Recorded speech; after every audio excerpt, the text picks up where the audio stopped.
भनेर चाहिँ नि यसो गरे पनि हुँदैन, उसो गरे पनि हुँदैन। अब के गर्ने? दुईजना बसिया छ, बुढीको समस्या छ। बुढी र बुढीसँगै बसेर छलफल गर्दा गर्दा यो बुढी कसरी घटाउने भन्ने कुरा भयो। के छ त बाबु यसपछि के हो? सबै ठिकै छ बरु डाइलग बिर्सेको मैले।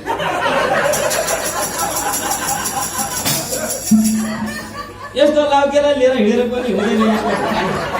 यसको टाइमिङै छैन। यसले कमेडी गर्दा खाला जस्तो मलाई लाग्दैन।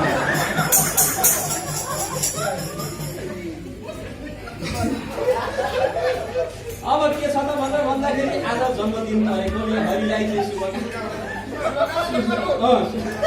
शुभकामना दिउँ भनेर यहाँनिर भन्नु भनेर सिकाएको, जति सिकाउँदा नि भन्दैन।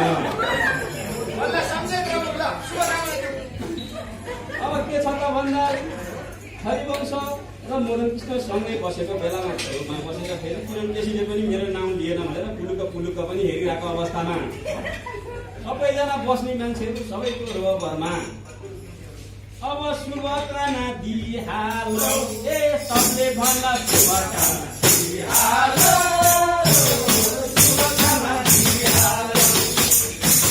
सुस्वास्थ्य रहनु, दीर्घायु रहनु, शुभकामना दिहालो। जन्म दिनको शुभकामना दिहालो।